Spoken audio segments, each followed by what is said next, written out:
আমি তো তোমার কাছে পুত্র সন্তান চাইনি, তুমি দিয়েছিলে, তুমি দিলে আমার, তুমি কেড়ে নিলে।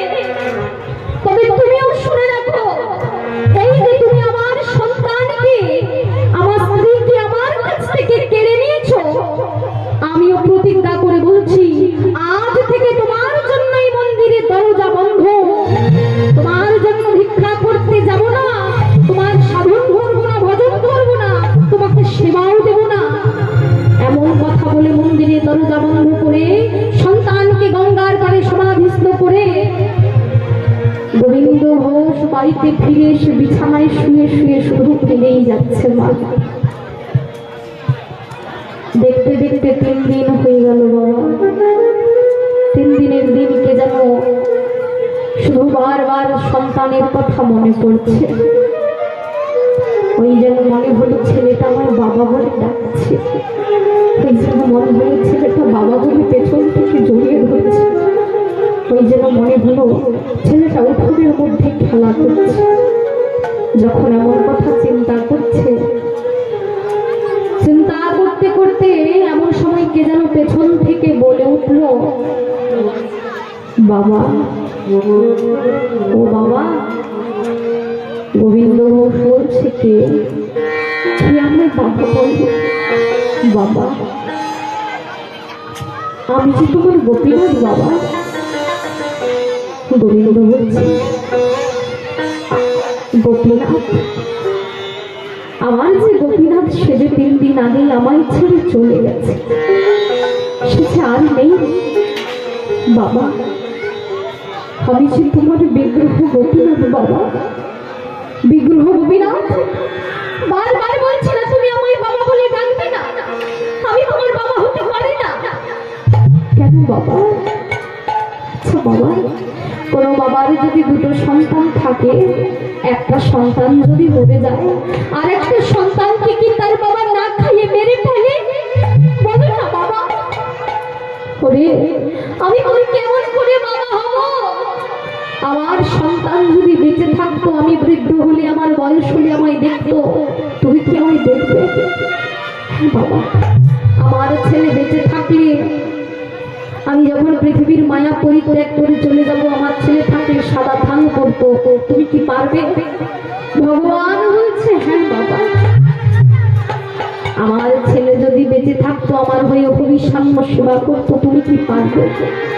হ্যাঁ বাবা, আমার ছেলে যদি বেঁচে থাকতো, আমার হয়ে পিণ্ডদান করতো, তুমি কি পারবে?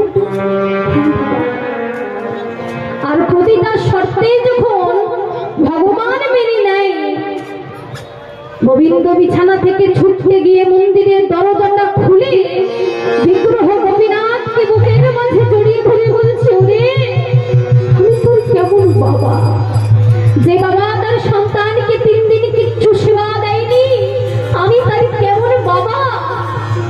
তবে শোন, আজ থেকে আমি তোকে কথা দিলাম বাবা, তোকে প্রতিদিন সেবা দেব, তোর জন্য ভিক্ষা করতে যাব, তোর সাধন করব, ভজন করব। প্রতিদিন ভগবানের জন্য ভিক্ষা করতে যেত বাবা, ভিক্ষার তন্ডুলি এনে রন্ধন করে প্রভুকে সেবা দিতেন বাবা, ভগবানের নাম গুণগান গাইতেন। কিন্তু দেখতে দেখতে গোবিন্দের বয়স হয়েছে মা, গোবিন্দ যে চলে যাবে, বৃদ্ধ হয়েছে, শেষ বেলার মতো বিছানায় শুয়ে শুয়ে ভগবানের চরণে বলছে, দয়াময়, আমি যদি তোমার চরণে কোনো অপরাধ করি, তুমি আমায় ক্ষমা করে দিও দয়াময়, তুমি আমায় ক্ষমা করে দিও প্রভু। এমন কথা বলে ছেলের কথা মনে পড়েছে মা। সন্তানকে চিৎকার করে ডাকছে সেই বিগ্রহ গোপীনাথকে, গোপীনাথ, বাবা গোপীনাথ। বাবার আর্তনাদ শুনে ভগবান ছুটতে ছুটতে এসে বাবার মাথার পাশে বসে ভক্তের মাথায় হাত বোলাচ্ছে। মা, এমন ভাগ্য কি আমাদের কারো হবে গো? কারোর হবে না বাবা। ভক্তের মাথায় ভগবান হাত বোলাচ্ছে আর বলছে, বাবা তুমি আমায় ডাকছো বাবা। ওরে শোন না বাবা, আমার যে সময় হয়েছে বাবা, আমি যে চলে যাব, তুই আমাকে বিদায় দিবি না বাবা? এ তুমি কি বলছো বাবা? তুমি তুমি আমায় ছেড়ে কোথায় যাবে বলো তো? তুমি জানো না, তুমি চলে গেলে কে আমায় ভালোবাসবে, কে আমায় আদর করে খাইয়ে দিবে? বলো না বাবা। ওরে পাগল ছেলে, এই পৃথিবীতে যে কেউ থাকবার জন্য আসেনি, সবাইকে যে একদিন চলে যেতে হবে। কেউ যাবে আগে, কেউ যাবে পরে। এখন এসেছে আমার সময়, তুই আমায় বিদায় দিবি না বাবা? জানা, আমার শিওরের পাশে করতাল জোড়া রাখা আছে, তুই নিয়ে এসে আমায় একটু হরিনাম শোনা। শেষবারের মতো আমি তোর বদল থেকে হরিনাম শুনতে শুনতে পৃথিবীর মায়া পরিত্যাগ করে চলে যেতে চাই। হ্যাঁ বাবা, আমি তোকে হরিনাম শোনাবো। তাই হরিনাম গাইছে, করতাল নিয়ে এসে বাবার চতুর্দিকে ঘুরে ঘুরে হরিনাম গাইছে বাবা। আর বদনে গাইছে,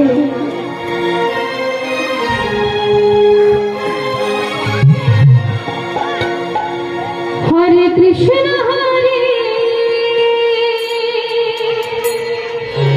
কৃষ্ণ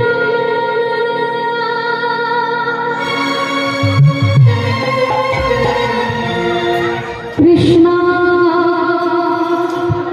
কৃষ্ণ হরে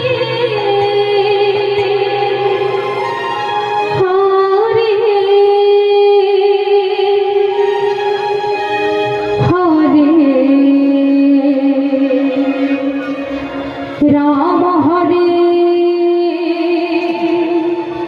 রাম রাম রাম হরে হরে রাম হরে কৃষ্ণ কৃষ্ণ কৃষ্ণ হরে হরে হরে রাম হরে রাম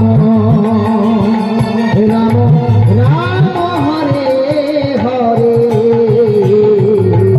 হরে কৃষ্ণ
কৃষ্ণ কৃষ্ণ কৃষ্ণ হরে হরে হরে রাম হরে রাম রাম রাম হরে হরে কৃষ্ণ কৃষ্ণ হরে হরে হরে কৃষ্ণ হরে হরে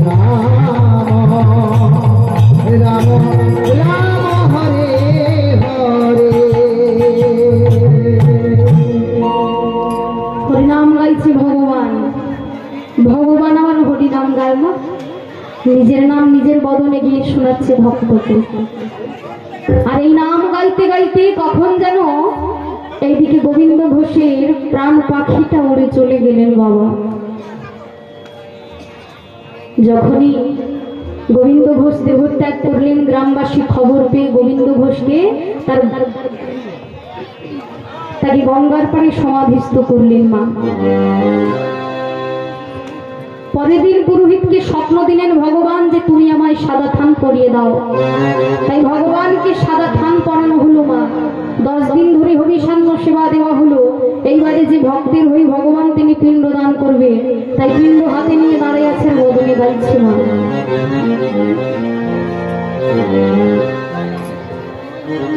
দাঁড়াইলো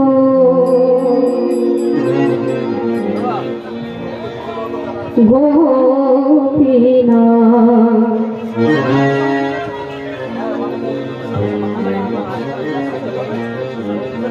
পিণ্ড হাতে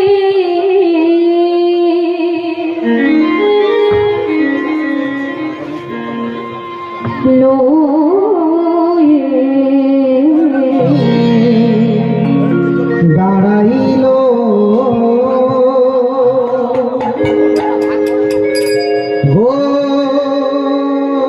গোপীনা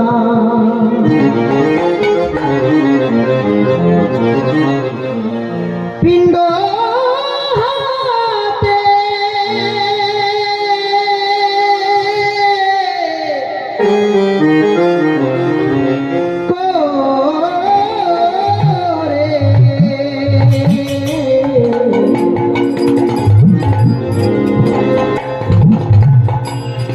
দাঁড়াইল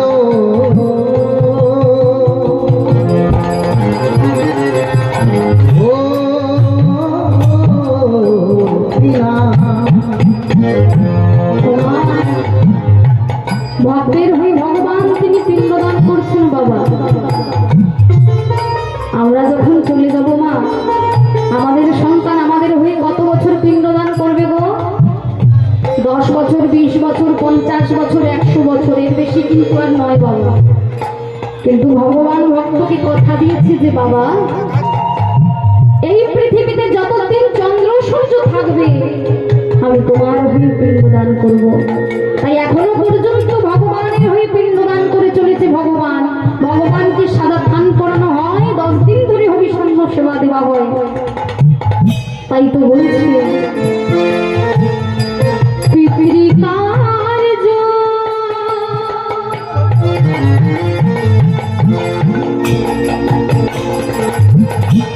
সাধিবারে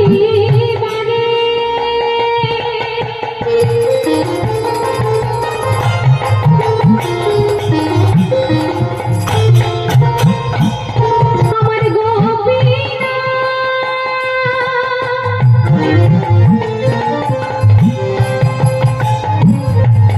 পিণ্ড করে পিতৃকার্য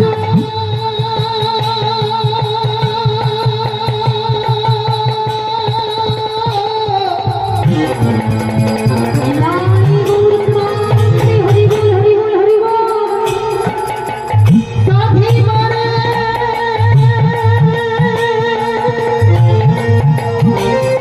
আমার গোপীনা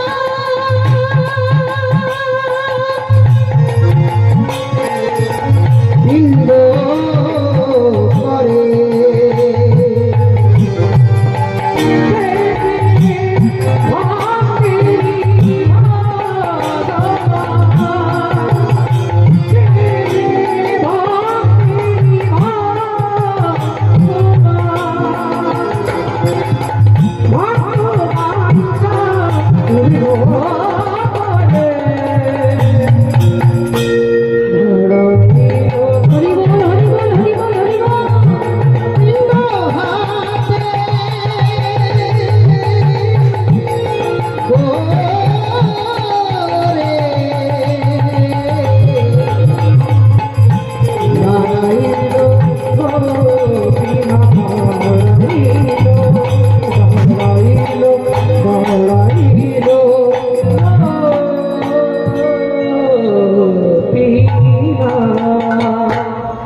যাব না, এখানেই ভক্ত ভগবানের সবাই মিলে মিলন ঘটাবো, সবাই মিলে একটু ধ্বনি শঙ্করধ্বনি দিয়ে বিদায় নেবো। জয় রাধে।